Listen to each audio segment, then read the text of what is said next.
I love Formula One and I love Formula One romance books. It's all started because I read Cross the Line last year, and since then I've read 15 Formula Ones and DNF.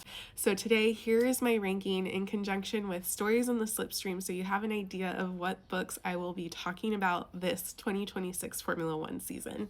I'm going to provide these rankings kind of in groupings. So we have the did not finish, DNF. We have kind of the midfield finish. Some of them are going to be finishing in the points, some of them just below the points, and then podium finishes. Starting off with the one book that I did not finish, Racing Heart by Darcy St. James. I did not finish this at about 41%, mostly because I felt like it lacked any racing or racing culture in it. There were hints of historical romance type of tropes. I just didn't jive with it. This might be a good fit for you. It wasn't a good fit for me. Next, we have our midfield finishes. For the Thrill of It All and Heart Racing in the Sparks Fly series, these are available in Kindle Unlimited.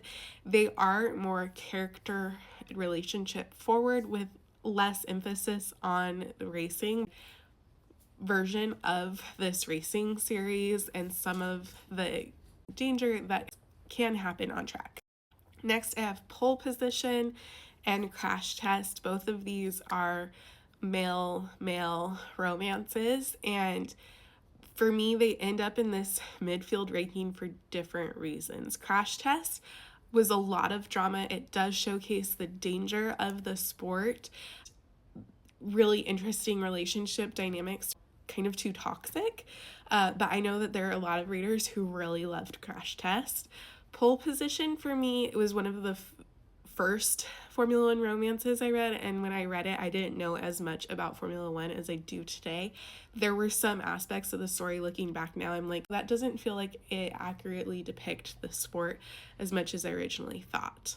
Next, I have Coming in Hot by Juniper Josie. This book is a journalist and a principal, and kind of gives, like, the principal gives kind of Toto Wolff vibes, so it was a little weird reading something that was essentially Toto Wolff fan fiction, but still entertaining. And if you like an age gap romance, this one might be a good fit for you. Next was Overdrive and Close Contact. I might come back to this series. It is a series of like 4 or 5 books that follow 2 drivers, and it is relationship forward, intimacy relationship forward, that are midfield finishes but are still earning points.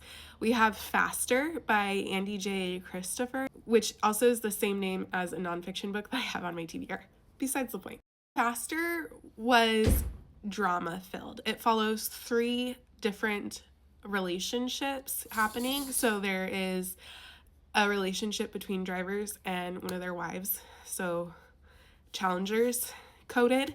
And then there was a relationship between a driver and a PR person, I believe, and then I don't remember the other one, but you get 3 different relationships, kind of like Love Actually, but incredibly drama filled. So there was a lot going on in this book. And then Drive Me Crazy is between a driver and a female principal. They grew up in the racing circuits together. I liked this one. I would recommend it to fans of F1 the movie. Here are my podium finishes.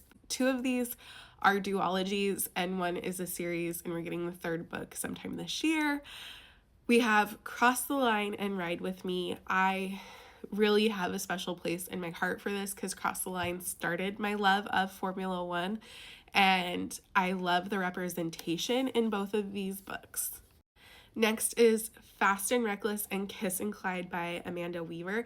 I loved this duology, the pressures of Formula One, the worldwide travel aspect of it, the drama that can happen on and off track. Just a really fun duology I definitely recommend. Finally, in my top place so far is Slipstream and the Paddock Club by Madge Merrill. These books I feel like are very authentic to the racing, the atmosphere of being next to the track or on the track. The stories really worked for me. I love fake dating. I loved kind of the character development that went on with these characters.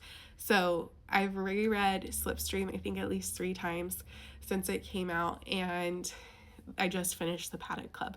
So I did that ranking as fast as I could. I hope you enjoyed it. Looking forward to sharing more F1 romances in my stories in the Slipstream series.